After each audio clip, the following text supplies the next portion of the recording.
Bonjour les enfants, c'est Monsieur Toumit pour le journal de l'école et la deuxième notion de ce jour.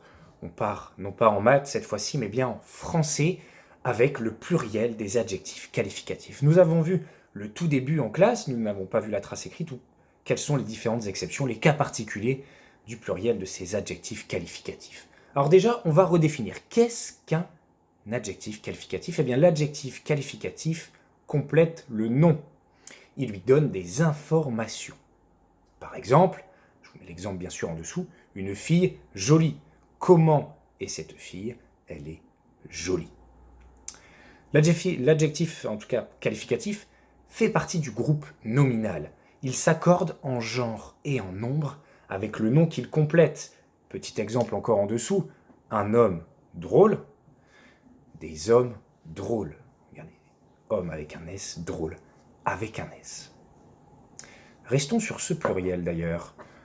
Le plus souvent d'ailleurs pour former le pluriel d'un adjectif qualificatif, on ajoute un S au singulier. Exemple, son cahier jaune, ses cahiers jaunes.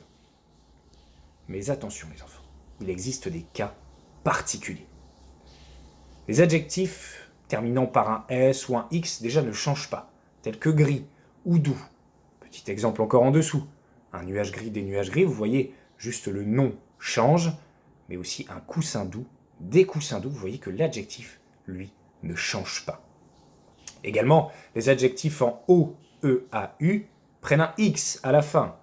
Un beau garçon, des beaux garçons. Regardez, ici, des beaux garçons, le beau prend X. Et enfin, les adjectifs en AL font leur pluriel en O, A, U, X. Un livre original va donner des livres originaux, comme on peut le voir dans le son. Mais attention les enfants, attention. Il existe des exceptions, telles que le mot natal, ça va pas donner des natos, glacial, ça va pas donner des glaciaux, et naval, ça va pas donner des navaux. Voilà les enfants, pour cette petite notion sur le pluriel des adjectifs qualificatifs, la trace écrite, les exercices.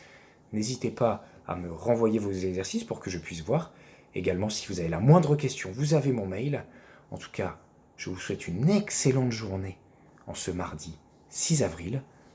Je vous souhaite encore une fois un bon courage aux enfants, mais bien sûr aussi aux parents.